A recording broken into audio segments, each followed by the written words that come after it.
샬롬! 사랑하는 고등부 여러분들, 오늘은 사도행전 큐티 원정대 31일차 바울의 적대자들이라는 제목으로 함께 나눠볼 거예요. 오늘 말씀은 사도행전 13장 44절부터 52절까지의 말씀인데요.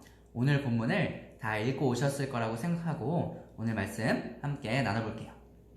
지난 시간에는 바울과 바나바가 비시디아 안디옥에서 복음을 전한 이야기를 함께 나누어 보았어요. 구약 성경의 오랜 역사를 보니까 하나님께서는 늘 이스라엘 백성들을 구원의 길로 인도하셨어요. 구약의 선지자들의 예언이 예수님을 메시아로 가리키고 있고 예수님은 그 메시아로 이 땅에 오셨어요. 자, 지난 시간에 바울과 바나바가 안식일에 회당에서 복음을 전했는데요. 오늘 본문에서는 그 다음 안식일에 복음을 전하는 이야기가 나와요. 44절에 보면 대부분의 시민들이 바울과 바나바가 전하는 하나님의 말씀을 듣기 위해 모여들었어요. 그런데 이것을 보고 유대인들은 시기심에 불타올랐어요. 그래서 바울이 전하는 말씀을 반대하면서 욕을 해댔어요.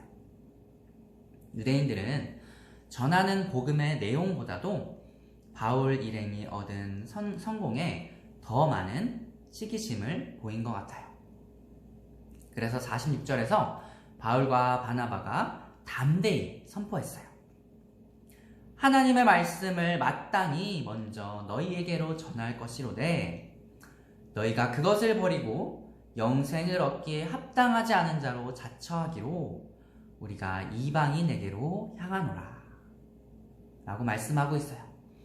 이 말씀이 무슨 말이냐면 복음이 유대인에게 먼저 주어졌지만 유대인들이 그 말씀을 배척하고 구원받기에 합당하지 않은 사람이 되려고 하기 때문에 이 복음이 이방인에게로 전해진다는 말씀이에요. 유대인들의 반대가 바울과 바나바의 이방인에 대한 선교를 가속화시켰어요. 유대인이 복음을 거절했기 때문에 이방인에게 복음을 더 많이 전할 수 있게 되었어요. 계속해서 전하고 있는 바울의 말씀은 주님께서 바울과 바나바에게 사명을 주셨는데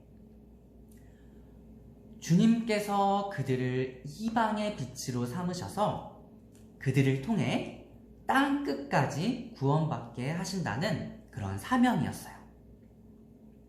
이 말씀을 들은 이방인들은 복된 소식을 듣고 기뻐하며 하나님의 말씀을 찬양했어요.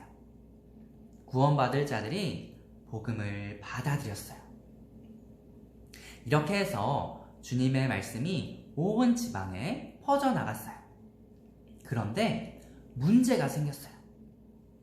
유대인들은 경건한 귀부인들과 그 도시의 지도층 인사들을 선동해서 바울과 바나바를 박해하게 하였고 그들을 그 지역에서 내쫓았어요.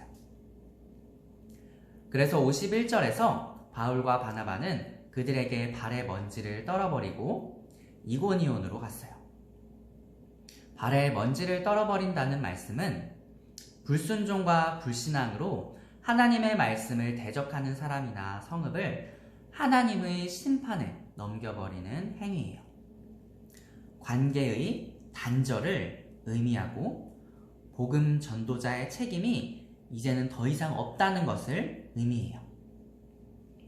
52절에서 제자들은 기쁨과 성령이 충만하니라 라는 말씀은 그런 박해와 거절에도 불구하고 비시디아 안디옥에 기쁨과 성령이 충만한 신앙 공동체가 세워졌다고 하는 말씀이에요.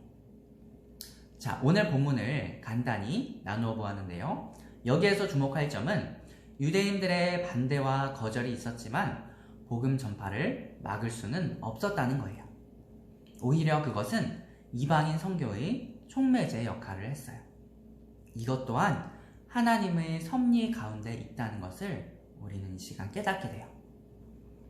우리도 살아가면서 반대에 부딪힐 때가 있어요.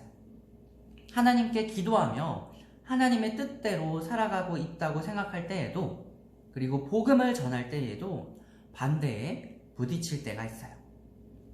그런데 로마서 11장 12절 말씀을 보면 때로는 반대가 오히려 하나님의 뜻을 이루는 계기가 되고, 거절은 복음의 확장을 위한 섭리의 도구가 되기도 한다는 것을 알 수 있어요.